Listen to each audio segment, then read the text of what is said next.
어서 오세요, 권영철 기자. 네, 안녕하십니까. 예, 오늘 와이뉴스에서는 어떤 얘기 가지고 오셨어요? 김무성 새누리당 대표와 관련된 얘기입니다. 이제 김무성 대표가 선친의 친일 행위를 부정하고 나섰죠. 예. 이제 근데 친일 행위를 부정하면 할수록 그 김용주 씨의 구체적인 친일 행위가 드러나고 있는 그런 형국입니다. 그래서 김무성 대표는 왜 부친의 친일 수렁에 빠졌나 이렇게 주제를 정해봤습니다. 김무성 새누리당 대표 부친이 그러니까 친일 행위를 한 부분은 이미 알려진 확인된 사실인 거죠? 예, 그렇습니다. 이게 이제 민족문제연구소가 지난 9월 17일 배포한 자료집을 보면요. 예. 김용주 씨의 친일 행위 5가지가 구체적으로 명시가 되어 있습니다. 어떤 건가요? 이게 뭐 5가지를 다 일일이 다 하기는 어려울 텐데. 대략적으로만.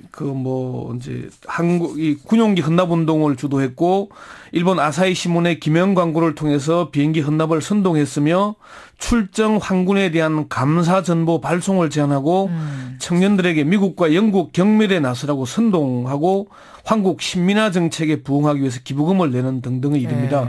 민족문제연구소는 일제 시기의 문헌 자료 등 근거를 볼 때 김용주의 친일 행위는 불가피한 선택이 아니라 매우 자발적이며 적극적인 면모를 띠고 있다 이렇게 밝히고 있습니다. 그러니까 김무성 대표는 그 당시에 사업을 크게 하던 분이기 때문에 어쩔 수 없었던 부분들이 있다. 또 그런 사람들이 꽤 많이 있다라는 부분을 계속 강조하고 있는 건데 이 민족문제연구소에서는 그것을 넘어서는 적극적인 친일이 있었다. 이 부분이 지금 대치하고 있는 거군요. 그렇죠. 그러니까 1920년대 초기에는 뭐 청년회 활동을 하거나 신간에 가입을 하거나 노동 야학을 하거나 이것 때문에 체포당을 한 일이 있거든요. 그러니까 그 공과가 있는 것인데 이제 핵심은 이렇게 적극적인 뭐 친일을 했다. 1941년대에는. 그러면 혹시 지금 말씀하신 거 외에도 새로운 내용이 더 있습니까? 적극적 친일이라고 얘기할 만한? 일제 시기에 했던 것은 민족문제연구소가 지금 사료를 통해서 계속 발굴을 하고 있고요. 이거 외에 해방 후에도 일본을 찬양하거나 징용으로 일본으로 끌려간 제1교포들을 비난하는 사실이 드러나고 있습니다. 해방 후에도? 예. 어떤 거죠? 국회 사무처가 보관 중인 1950년 11월 11일 국회 임시회의 속기록에는 당시에 주일공사였던 김무성 대표가 제1교포들을 폄하하는 발언들이 있습니다. 어떤 식으로요? 그들이 하는 일이 무엇이냐면 이제까지 시장에서 암취인 생활을 하고 암취인이라는 게 불법 상거래 시장을 얘기하거든요. 그런 얘기를 하거나 또는 이게 공산주의자거나 이런 얘기들을 한 발언이 있고요. 또 1961년에는 당시 국회의원 상원격인 의원이었죠.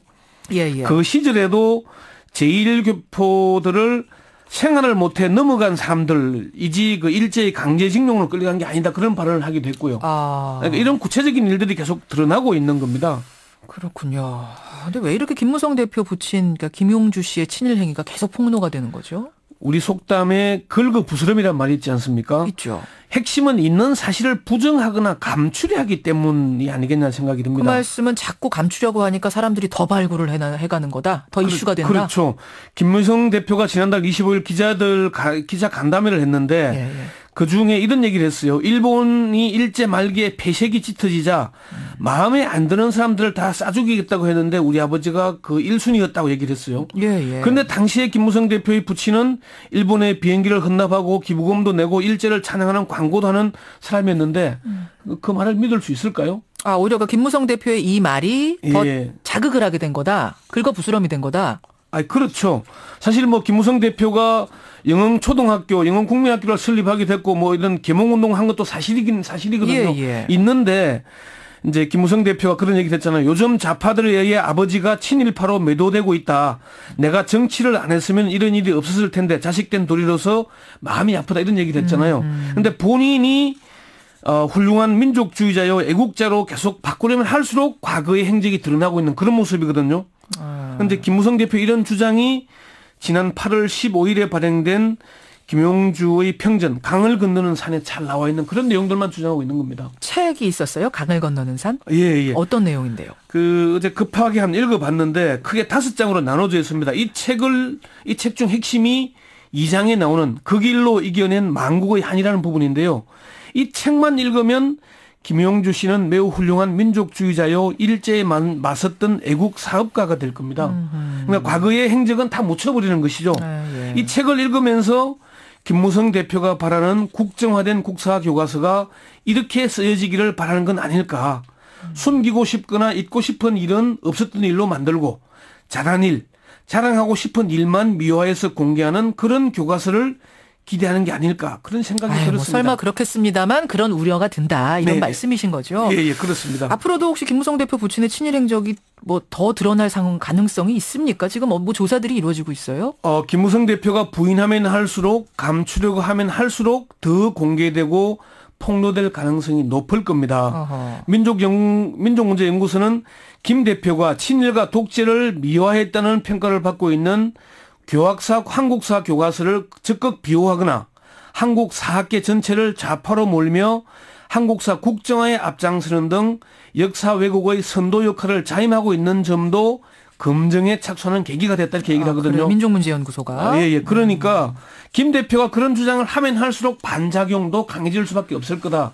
그렇게 봐야 한다는 얘기죠. 그렇군요. 근데 이제 일부에서는 어쨌든 부친의 잘못인데 부친의 잘못 때문에 그 아들이 같이 비난받는 건 일종의 연좌제 아니냐 이런 비난도 있는데요. 사실 그런 부분이 있습니다. 그렇지만 우리 헌법도 사실 연좌제를 금지하고 있지 않습니까? 물론이죠. 그렇지만은 친족의 분명한 친일 행위를 부인하거나 오히려 민족운동을 한 애국자였다고 강변한다면은 이는 연좌제가 아니라 스스로 그 논란을 자초한 경우니까 다르다고 봐야지 않을까요? 사실을 부정해버리니까. 엄연한 사실을 미화해버리니까 그거에 대해서는 자꾸 바로잡으려는 이런 반작용이 일어날 수밖에 없다 이 말씀이시군요. 그렇습니다. 민족문제연구소도 기본적으로 연좌제에 반대하지만은 친일 행위자의 후손이나 연고자가 친일 인물에 대한 기념사업을 하거나 친일 행적을 부인 또는 왜곡하는 경우 친일 청산을 반대하는 경우는 예외를 한다는 입장을 밝혔지 않습니까? 그리고 과거에 그 신기남 의원이나 홍영표 의원은 뭐 조부나 부친의 친일 행위를 인정하고 사과했지 않습니까? 그러면 그 이후에는 그런 문제가 크게 부각되지 않는 겁니다. 이런 경우들이 정치인들 중에 덜어 있어요. 여야를 다 막론하고. 있죠. 뭐 선조 중에 그런 사람이 있는 걸 지금 이 현 세대에 있는 사람한테 뭐라고 할 수는 없는 건데. 그렇죠. 미화하려고 하면은 오히려 부작용이 생긴다는 말씀. 그렇습니다. 그나저나 김무성 대표는 왜 이 역사교과서 국정화에 이렇게 앞장서는 거냐 좀 본질적인 얘기인데요. 요거에 대한 해답도 고민해 보셨어요?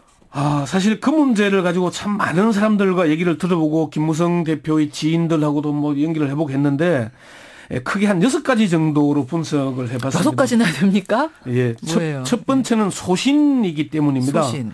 김무성 대표가 2013년 9월에 역사 공부 모임인 근현대사 역사교실을 발족했죠. 당시에 새누리당 의원의 3분의 2 정도인 103명이 참여를 했습니다. 보수적인 시각을 담은 교학사 교과서 집필자를 강연자로 불러서 토론하기도 했죠. 그랬어요. 이런 문제. 그리고 올해 9월 2일 정기국회 교섭단체 대표 연설에서 국정 역사 교과서 도입이 반드시 필요하다 얘기를 했고요. 그리고 지난달 17일에 당 중앙위원회 산악회 발대식에서 지금 대한민국 국사학자는 90%가 좌파로 전환됐다. 물러설 수 없는 꼭 이겨야만 하는 역사전쟁이 시작됐다 이런 얘기 됐잖아요. 소신으로 보고요. 소신. 두 번째는요? 차기 대권 주자로서의 입지를 다지기 위한 행보가 아니냐. 어떤 정치적인 입지를 위한 행보. 부친의 친일 행적을 그냥 두고 있다면은 앞으로 뭐 대권 과도에 걸림돌이 되지 않겠습니까? 그럴 수 있죠. 그러니까 이 문제를 적극적으로 좀 방어하려고 나선 거 아닌가. 요게 있고요. 세 번째는 보수의 아이콘으로 자리매김하려는 의도가 아닌가 그런 분석입니다. 박근혜 대통령이 부모의 후광에 힘입어서 보수청의 지지를 받아왔지만은 2005년 사학법 투쟁으로 보수청의 아이콘으로 자리 잡았다는 분석이 있거든요. 그래요? 이걸 벤치마킹 하려는 게 아닌가.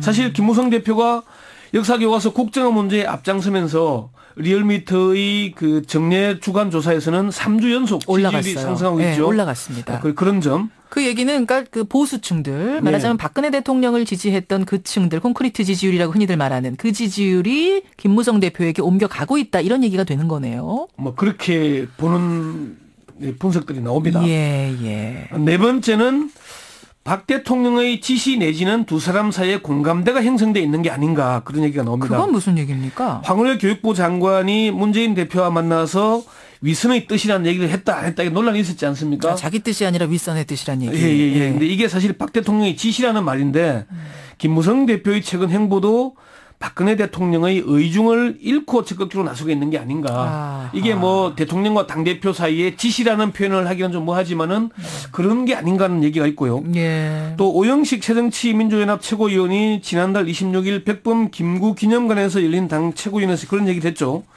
다카키 마사오의 딸 박근혜 대통령과 가네다 류시의 아들 김무성 대표가 다르지 않다.